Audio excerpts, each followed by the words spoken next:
In the spring of 24/7, inside a temperature-controlled strong room at Windsor Castle, a conservator in white cotton gloves placed Queen Mary's bandeau tiara beneath an examination light. The piece, a flexible band of interlocked diamonds in silver and gold, catalogued in the Royal Collection Trust's public inventory, had not been worn at a major ceremonial occasion in decades. Within hours, it would rest across the hair of a woman who had received it under circumstances the palace would describe in a brief official statement as entirely uncomplicated. The Queen had offered the tiara. Meghan Markle would wear it. That was officially the complete record. What the statement did not address was any prior exchange over a different choice, or who precisely held the authority to decide. On the morning of May 19, 2018, the clasp was fastened by careful hands. The camera's music captured the shimmer. The inventory recorded the loan. Subscribe if you want the carefully documented of what Meghan received, wore, and what the palace actually said about all of it. On the afternoon of November 27, 2017, Meghan Markle and Prince Harry stepped into the sunken garden at Kensington Palace for their first official appearance as an engaged couple. She wore a cream coat, and on her left hand, a ring that would become one of the most analyzed pieces of jewelry of the decade. The central stone, a round, brilliant-cut diamond sourced from Botswana, chosen by Harry, sat flanked by two smaller diamonds taken from the personal collection of Diana, Princess of Wales. Harry had commissioned the ring from Cleeve & Company, jewelers by royal appointment, and had asked that Diana's stones be incorporated into the setting. In his memoir, Spare, published in January 2023, he described the design as a deliberate act of inclusion. He had always wanted his mother present in some form. The palace's engagement announcement, issued that same afternoon, confirmed the engagement and described the ring in warm terms. It made no formal distinction between the central diamond, purchased privately, and the flanking stones, which had passed to Harry through the documented probate settlement of Diana's estate following her death in August 1997. That settlement, a matter of public record in its broad outline, had directed Diana's personal jewelry to her sons. The pieces were legally theirs. The palace press materials used no language suggesting conditions, institutional oversight, or any mechanism by which the stones might revert. The ring was presented as a gift. The welcome was official. What the announcement quietly established, in the institutional language of royal jewelry, was a precedent that the line between a personal gift and a crown artifact was navigable. The engagement ring was uncomplicated. But the mechanisms governing other items, those lent from the royal collection, received from foreign dignitaries, or held in vault arrangements not publicly described, had not yet been tested in the context of this particular marriage. The clasp was beautiful. The paperwork had not yet been written. On the morning of May 19, 2018, in the bridal suite prepared at Windsor Castle, Queen Mary's bandeau tiara was brought from the Royal Collection's strong room and placed on Meghan Markle's hair by Angela Kelly, the Queen's senior personal advisor and dresser. The piece, constructed in 1932 by reworking a necklace belonging to Queen Mary, its central element detachable as a brooch, was crown property held in the Royal Collection and had been lent for the occasion. It appeared in the chapel at Windsor in the warm light of a May morning, its diamonds catching the sun as Meghan processed to the altar. It was returned to the vault that evening. It had never been hers to keep. What had preceded its selection was reported, across subsequent accounts, in terms that were notably consistent. According to palace sources cited in British newspaper reporting at the time, and referenced in the 2020 biography Finding Freedom by Omid Scobie and Carolyn Durand, Meghan had expressed interest in wearing a different tiara from the Royal Collection. That piece, according to the reporting, had not been made available. In his memoir, Spare, Harry described a series of exchanges involving Kelly that he found deeply upsetting, characterizing the handling of the tiara selection as obstruction. Kelly, music, as keeper of the Queen's wardrobe and the primary intermediary governing access to items available for loan, occupied a singular position between the palace's staff and the collection's contents. The palace's official account, then and subsequently, offered no confirmation of any such difficulty. The press statement identified the tiara only as a loan. That the loan had been preceded by a disagreement was a documented inference from multiple named accounts, not an official admission. The clasp was fastened at Windsor. The cameras captured the shimmer. The inventory recorded the occasion and nothing else. Diana, Princess of Wales, died on August 31, 1997 in Paris. Her personal estate, administered through probate, was divided according to her will, with specific bequests to charity, to her family, and to her sons. Her personal jewelry, the pieces she had owned as private property, as distinct from items held on indefinite loan from the royal collection during her marriage to the Prince of Wales, passed to William and Harry. In broad outline, this was a matter of documentary record. What was less publicly delineated was precisely which pieces were property freely inherited, and which carried any form of residual institutional expectation. Meghan wore jewelry from Diana's collection on several documented occasions during her years as a working royal. At the evening reception following the wedding on May 19, 2018, she wore Diana's aquamarine ring, a large step-cut aquamarine set in a gold surround, photographed extensively across decades of Diana's public life. During the royal tour of Australia in October 2018, she wore pieces from Diana's personal collection. Among them, gold earrings widely attributed to Diana by royal correspondents, documented in press photography from Melbourne engagements on the tour. Harry and Spare described these pieces as among the items Diana had left specifically to him. They were, in that account, unambiguously his, and therefore hers. No palace statement at the time offered clarification on the provenance of any piece from Diana's collection that Meghan wore publicly. The record did not address whether those appearances had been formally approved or simply not questioned. Inherited jewelry carries grief, one royal commentator observed in a 2020 analysis, and sometimes music, the grief comes with conditions that are never formally written down. Whether conditions existed here in any documented sense was not confirmed. The jewelry spoke clearly. The institution answered in silence. In October 2018, Prince Harry and Meghan undertook an official royal tour of Australia, Fiji, Tonga, and New Zealand, their first major international engagement as a married couple. During official ceremonies and public engagements across the 16-day tour, they received gifts from governments, heads of state, and regional dignitaries. These items were handled by palace aides, recorded in the royal household's gift register, and managed in accordance with the published guidelines that govern all items received by working royals in an official capacity. Those guidelines, music, documented in royal household materials and referenced in parliamentary records, establish a clear threshold.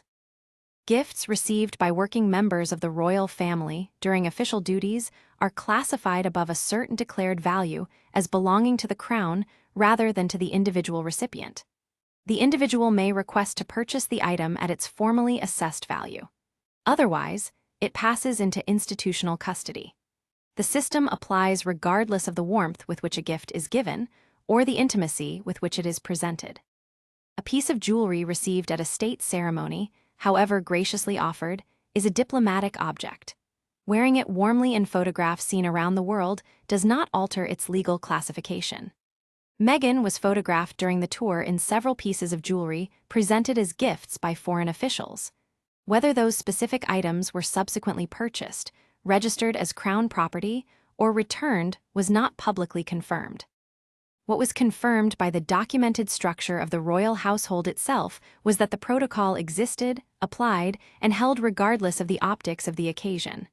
On a working royal's wrist, one analyst observed, a bracelet is policy. The shimmer was genuine. The paperwork was institutional. On January 13, 2020, the Queen convened a meeting at Sandringham House with Prince Charles, Prince William, and Prince Harry to determine the terms under which Harry and Meghan would step back from their roles as senior working royals. The outcome was formalized across two palace statements, the first issued on January 13th, with the full agreed terms confirmed in a further statement on January 18th. The couple would cease official duties, relinquish the use of their HRH styles in a public capacity, and return their patronages and military appointments. Each of those elements was listed and documented. Jewelry as an institutional category was not addressed in the published terms. What the statements did establish was the structural principle. Items held in an official rather than a personal capacity. Titles, patronages, access to the royal collection returned to the institution. The practical implications for pieces on loan from the collection were left unstated in public. A silence music that produced no clarification then and produced none subsequently. On March 9, 2020, Harry and Meghan attended the Commonwealth Day service at Westminster Abbey, what would become their final official engagement as working members of the royal family. Meghan wore a dark green ensemble and at her ears a pair of pearl drop earrings that press sources had previously attributed to a personal gift from the Queen, a designation that in theory placed them outside the standard royal collection loan structure. Whether that classification was formally revisited in the months that followed was not publicly confirmed. The court circular recorded the attendance. The clasp fastened at Westminster Abbey on a grey March morning was unfastened afterward in a context that would not be repeated. The ceremony was over. The record noted the date. Among the pieces most publicly associated with Meghan's years in the royal family were a pair of pearl drop earrings documented in press photography from Royal Ascot in June 2018. Round pearl drops suspended from diamond settings, precise and understated. Palace sources speaking informally to journalists at the time described them as a personal gift from the Queen to the Duchess of Sussex. The description was unambiguous. The Queen had given them. They were Meghan's. The royal household maintains a formally documented distinction between three of jewelry with which a working royal might interact. The royal collection holds crown property lent to working members of the family for official occasions. Personal property owned by individual family members or given as private gifts occupies a separate category. Items received from outside the family through official engagements are governed by the gift register. In theory, these categories produce clear answers. In practice, the public record, press statements, attributed briefings, official confirmations did not always maintain those distinctions with precision across the years of the Sussex marriage. Palace sources speaking to journalists between 2018 and 2020 applied the words given, loaned, offered, and belongs to the family to various pieces in ways that did not consistently reflect the institutional distinctions the framework established. Every piece in that context is part of a deliberate visual language. One royal commentator wrote in a 2021 analysis of the music, period. The choice of what to say and how to say it is never accidental. Generosity and loan in the language of the palace can sound like the same sentence. They are not. Institutions choose their words the way jewelers choose their settings with deliberate attention to what is displayed and what is concealed.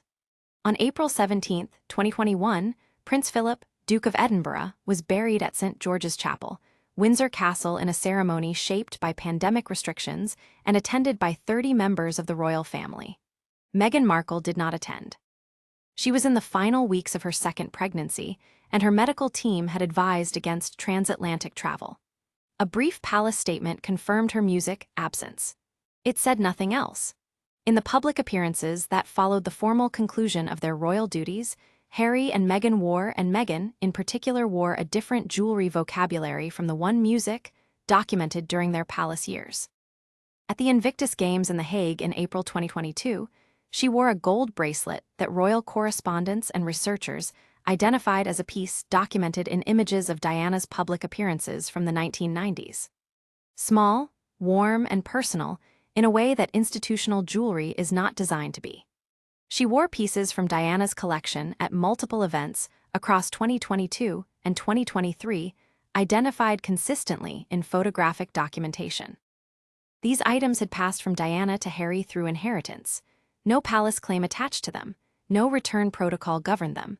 They had never been part of any loan arrangement, any register, any inventory held in a royal strongroom. The contrast with the palace years was quiet but visible in the photographic record.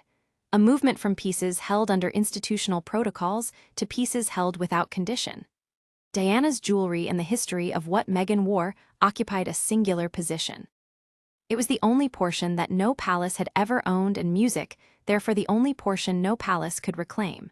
Some inheritance resist cataloging entirely. The Royal Collection Trust administers in trust for the nation. One of the largest royal collections in the world, its jewelry holdings encompass historic pieces worn across centuries of British royal history.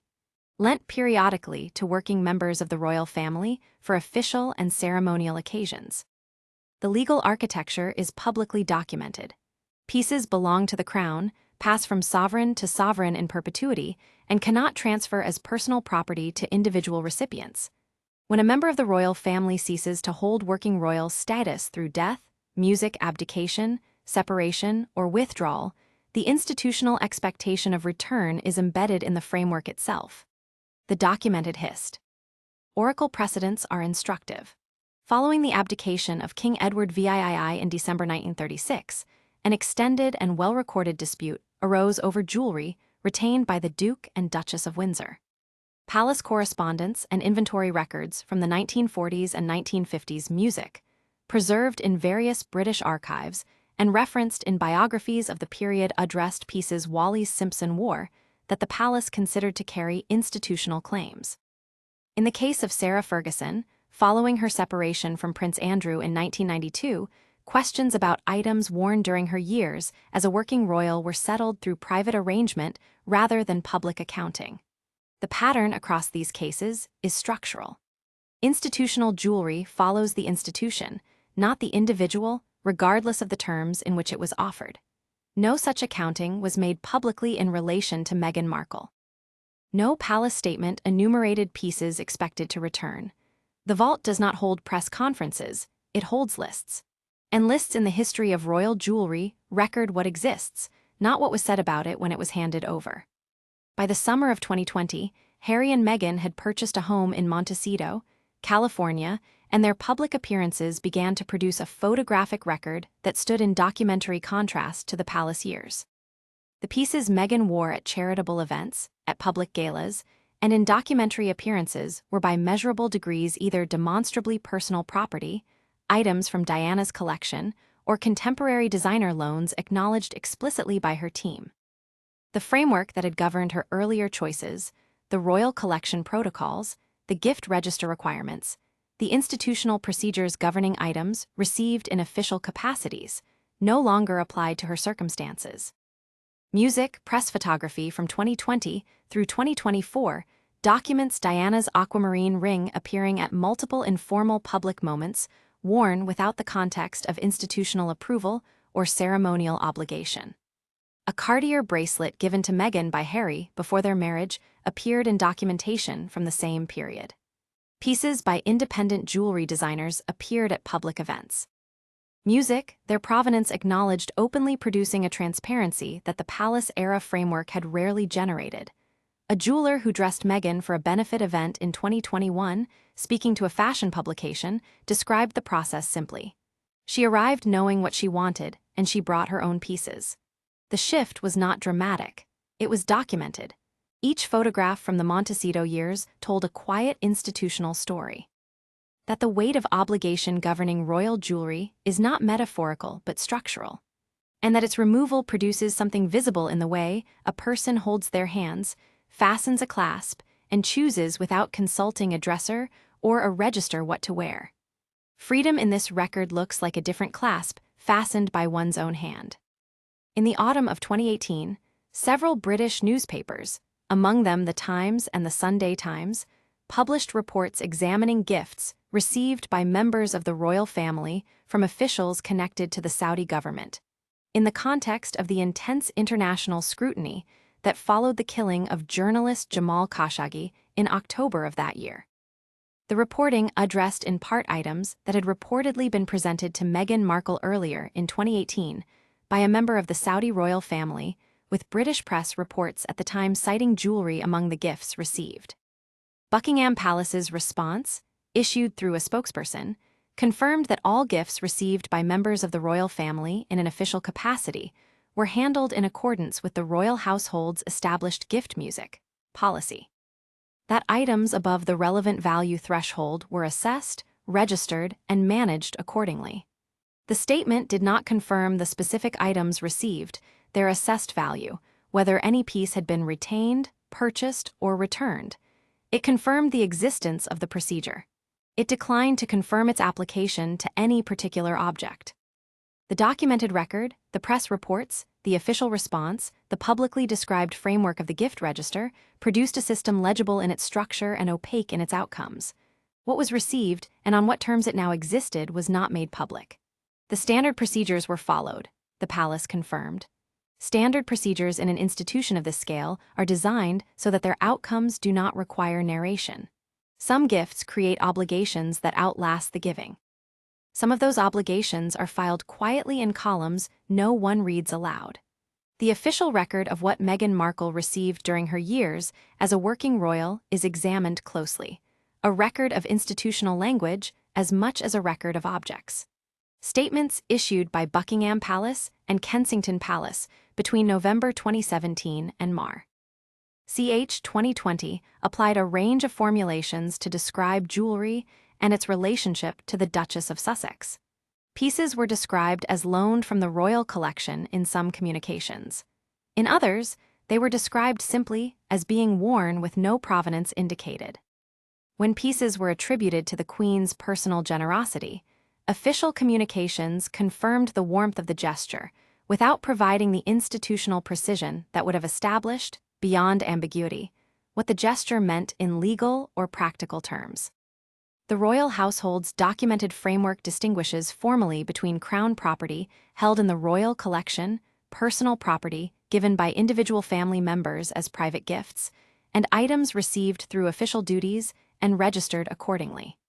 In theory, these categories produce clear answers about who owns what. In practice, the public record does not always apply those distinctions consistently. Given, loaned, and belongs to the family describe different legal relationships between a person and an object. They were used across the years of the Sussex marriage in ways that did not always maintain those distinctions for those outside the institution. Precision in the palace's communications about jewelry appeared when it served the institution's interest in appearing generous and receded when it might have produced a different impression.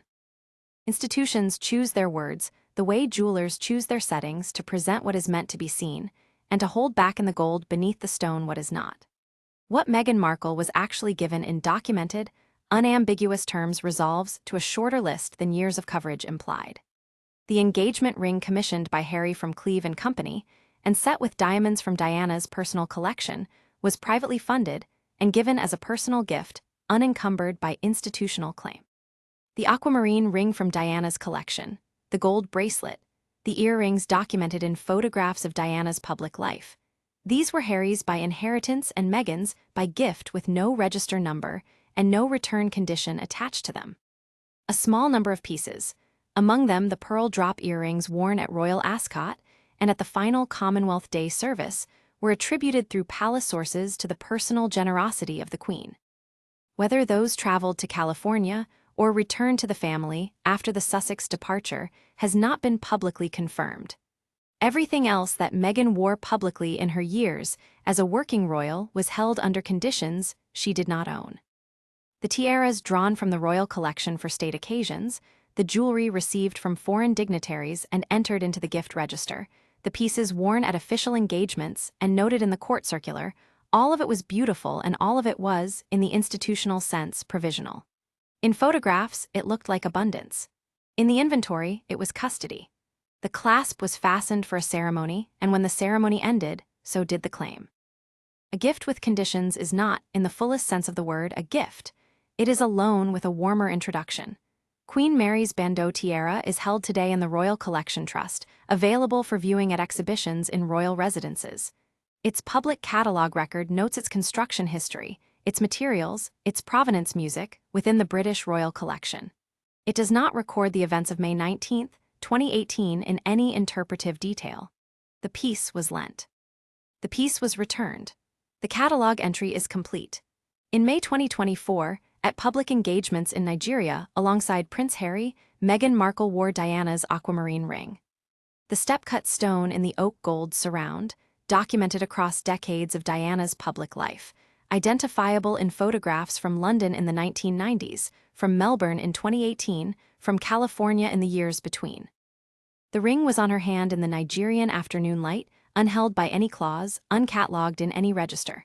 It was, by every documented measure, hers. The bandeau sits behind glass now, its diamonds catching the controlled light of an exhibition case.